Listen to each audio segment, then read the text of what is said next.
Qual que é a diferença de um fumo e de uma poeira? Isso aí parece trivial, mas é o que eu vejo de gente batendo cabeça na hora de diferenciar. Isso aí é um conceito trivial, mas que muita gente apanha lá na hora de fazer as análises. O que é um fumo, gente? Isso um fumo é qualquer processo térmico em que você tem um sólido em que ele vaporiza e depois solidifica. Então ele é um sólido, você vai aquecer esse sólido, ele vai para o ar vai estar numa temperatura mais fria, ele vai solidificar lá e pronto. E aí vai ficar disperso. Característica desses particulados que são fumos são de tamanho muito pequenininhos, tamanhos respiráveis, aqueles que podem adentrar lá dentro do seu alvéolo. Agora, o que são esses fumos metálicos? É o mesmo processo, mas como a gente está falando de metal a alta temperatura e a presença de oxigênio na atmosfera, a gente tem aí uma característica muito interessante, que é o quê? A reação de oxidação desses metais no ar. Então, o que é um fumo metálico? Você vai pegar esse material, você vai aquecer ele vai se vaporizar, vai reagir com o oxigênio da atmosfera, solidificar, formando pequeníssimas partículas sólidas suspensas no ar. Esses são os fumos metálicos. E quando eu estou falando de poeira metálica, eu estou falando de um processo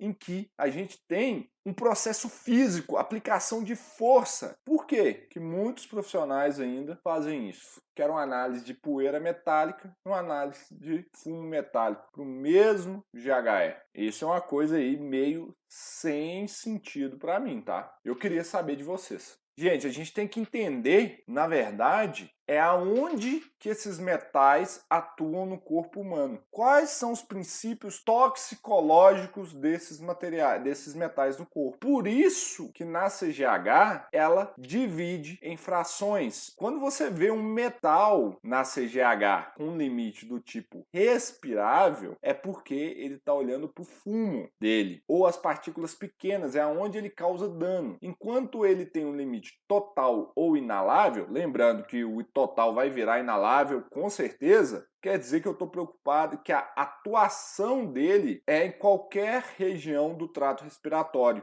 Então, quem manda são os limites. Vocês têm que olhar caso a caso. Então, não dá para generalizar. Limite do manganês na CGH. Ele tem um limite para fração inalável e um limite para fração respirável.